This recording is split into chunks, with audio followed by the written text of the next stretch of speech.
Barcelona, Annunciation of the Lord Parish, and it's Wednesday night, so it's time to talk to your pastor if you should have the time. So, anyway, nice to welcome you all on tonight. It's a little bit late, kind of a good day. I think we're into the it's darker now. It's the fall season, right? So it's beautiful weather still. It's been warm. Today was maybe the last really warm day we're going to have. And started this morning quite early. I went for a walk with a parishioner about 7 o'clock this morning, and then of course morning mass, and had a meeting. And then when did we go into that? It was seniors mass. Yeah, with the seniors mass today, and then a luncheon with them afterwards. And there was a little gathering kind of this evening, and then we had a liturgy meeting. So it's a pretty full day altogether. I think my Wednesdays are often quite like that. And but I just wanted to finish off with just a little time with you and in the pastor's chat, and just to kind of just to connect, give you a chance to maybe ask a few questions or say hello. And there's a good evening for Lindsay. I always get Lindsay's usually quick on the draw. She's usually my first person to chime in. So Lindsay, good to have you, and good to talk with you as well. So what are we on about? I was thinking about something actually I heard this morning. This new thing we're doing. So we're doing. It's Bishop Robert Barron put out something on the Creed. And so this is part of the adult formation that's going on, continuing adult education in the parish. And it's a sort of a new series, I think. And heard mixed things about it. It mostly good. It was Robert Barron, I think, is just the gold standard when it comes to this kind of stuff. So he's really kind of very intelligent, and he's a way of kind of expressing things in a very good way. So the Creed is going by line, I believe in God, the Father Almighty, creator of heaven and earth. And it's just line by line. And because if you can understand the Creed, then you understand the whole foundation of what we believe in and what we hold to be true. It's something that Fulton Sheen had said one time, Bishop Fulton Sheen. Most people don't struggle with what the Catholic Church actually teaches. They struggle with what they think it teaches. So it's a sense almost that they often get it wrong or a little bit distorted, and they kind of struggle with it. And it's like, well, that's not actually what we teach. And so going through the Creed line by line is just this sort of beautiful bedrock of what we really understand. Now, what's important about this is Bishop Barron was saying, you take your reason and your intellect, you take it about as far as you possibly can. And we believe that God gave us a mind, and he gave us the capacity to reflect and to think and to understand. And theology has a purpose, like philosophy and thinking about God and understanding God. So this is all kind of important, and we do that. But when we get to the end of reason and what our minds can tell us and teach us, there's always this one last little step, which is faith. We have to sort of fold the wings of our intellect and just take on faith, that last little bit of mysticism that brings us even closer into relationship with God. Now, it's often hard. I mean, that's not easy. Like when you kind of really get to the heart of it, the world is a complicated place, and there's lots of things going on, and some of it's not so good. And where's God in all this? And that's a legitimate question. But we believe he is who he says he is. He does what he says he can do, that he wants to be with us. He wants to communicate his love to us. He wants to share his life with us. And so we have to kind of take that last little step and believe that even if I don't see it, if I don't fully understand it, I can have confidence that God knows and loves me. So there it is. That's it kind of in a nutshell. I'm sort of thinking about that this weekend is I'm already starting to prepare my homily, and it's all about the man who is blind, and he hears Jesus walking by and says, Jesus of Nazareth, have pity on me. And Jesus says, what do you want me to do for you? Well, you can make me see. You can open up my eyes. And I haven't really got very far in the homily, but I sort of think about that whole notion of, now I see, but which is not so much a literal expression as it's an insight. I think sometimes with things that I used to think were mistakes or problems or issues in life are actually opportunities and growth times, and many of the great leaders will say to you that they learn more from their mistakes than they ever did from their successes. So it's something I try to remember and say, okay, yeah, I really messed that up. Good. Okay, now I know what not to do. I think we all need some successes in our life, but sometimes it is the harder moments and the drier moments. Just in our liturgy meeting, we're just talking about, okay, we're slowly opening up again here, and things like servers. And I was mentioning to one of the people that, to have one server is such a luxury now. For so long, it was like just a little credence table, and you had to kind of do it all yourself. And to have one person helping you is so nice. Imagine three. We could have like a crossbearer and two acolytes, and to have three people helping you. It just seems like such a luxury for me now, where a couple of years ago it would have been normative. That would be just your typical mass.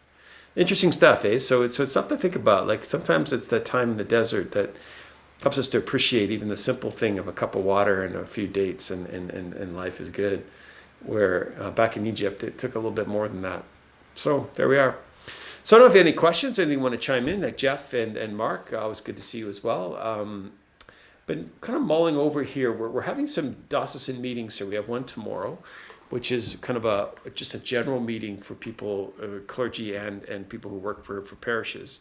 And that'll be tomorrow, most of Thursday. So we'll have obviously Mass in the morning, and then we'll head over to that meeting. I'm assuming we'll get some information in that. There'll also be a time next week, or on Tuesday, where I'm part of a council. It's almost like a parish council for the diocese, made up of clergy. So it's both on the French and the English side of the diocese. We meet with the bishop about 4 or 5 times a year, depending on the need, and hopefully get some information there as well. I know that some new policies are starting to come out, and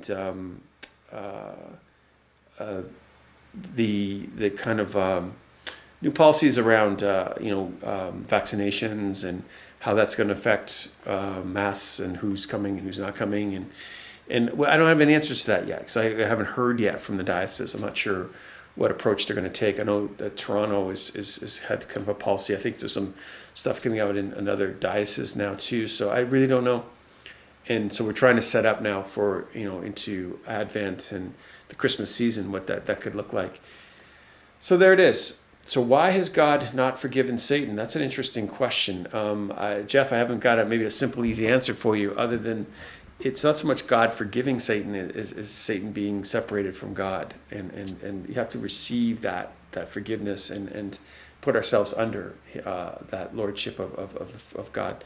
But that's another question maybe for another time, but I just didn't want to leave it up there and not even address it. But there it is. What do we do? What do we do as a parish? Well, I want to try to link those two ideas that I just described to you. So one is one of a reason taking us so far, and then faith taking us a little step further, and comparing and contrasting that with what are we going to do now with COVID and our parish and this next round as we get ready to reopen.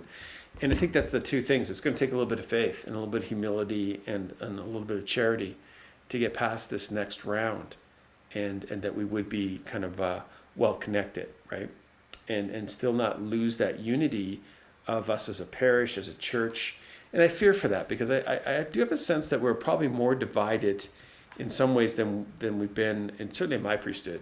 I don't remember. I mean, there's always a sort of a liberal, conservative, maybe debate going on, or some of the role of women in the church. Okay, that's legitimately so. And then we talked about maybe social justice, and that was a kind of a theme as well when I was in seminary. It was sort of a thing in the Latin America and the third world, and how does that all play into how we operate as church in North America. All good, interesting questions. But I always felt like you could have a discussion and still not be at polar opposites. And I do think it's a lot to do with social media and its role in our lives, where many of us, that's how we're learning, that's how we're connecting and getting our information, as this sort of feedback loop that is so narrow. We're learning more about how Facebook really works, and it does tend to feed back what you want to hear, what it thinks you want to hear. It kind of figures you out. And so in politics and in economics and in even sports teams, there's rivalry almost, that it's not so much what you think, it's what the other person is, or attacking your opponent as opposed to kind of presenting your own personal argument. Even at the really good debate, if you have a better answer than mine, I want to hear it.